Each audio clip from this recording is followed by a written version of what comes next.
Tchou! Bonjour à tous, c'est GLG et je vous souhaite la bienvenue pour votre petit JT du Geek, toujours en mode électrique. Aujourd'hui, nous avons des nouvelles excitantes sur les dernières offres de Chery destinées au marché international.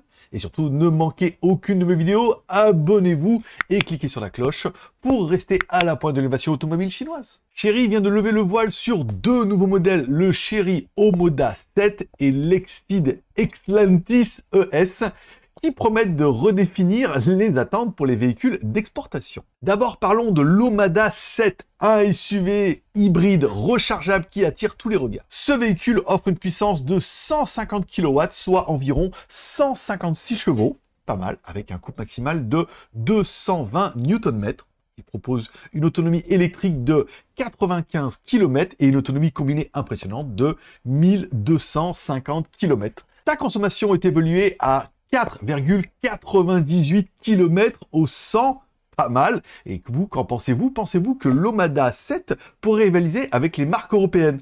Bon, à savoir qu'en Europe, il n'y a pas énormément de véhicules hybrides. Voilà, partagez vos commentaires directement dans l'espace dédié à ça. Passons maintenant à l'Exceed Exlantis ES, une berline électrique qui se démarque par son design audacieux et ses performances optimisées. Avec un moteur électrique pouvant aller jusqu'à 230 kW, soit environ 310 chevaux, et une autonomie pouvant atteindre 905 km grâce à une batterie et jusqu'à 97,7 kWh. Ce modèle est vraiment taillé pour l'avenir. Le prix en Chine commence à partir de 36 000 €, soit pour la version de base. Et en fait, encore une fois, c'est un prix, on prend le yuan chinois, on le convertit en euros, chez vous...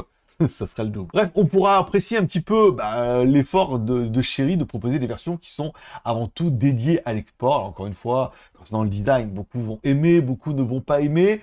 Les voitures sont bien évidemment bardées d'électronique de chez Chery. Et puis avec tout ce qui va bien, les batteries, la technologie, les lidars, tout ça. Encore une fois, il faudra attendre que les marques s'implantent un petit peu en Europe, mais l'export ne passe pas que par la France. Pour ceux qui mettent des commentaires, l'export passe d'abord par d'autres pays, et ensuite les concessionnaires s'installent, et ensuite vous pourrez en acheter, etc. etc. Merci de laisser un like ou un dislike en commentaire, vous abonner si ce n'est pas encore fait.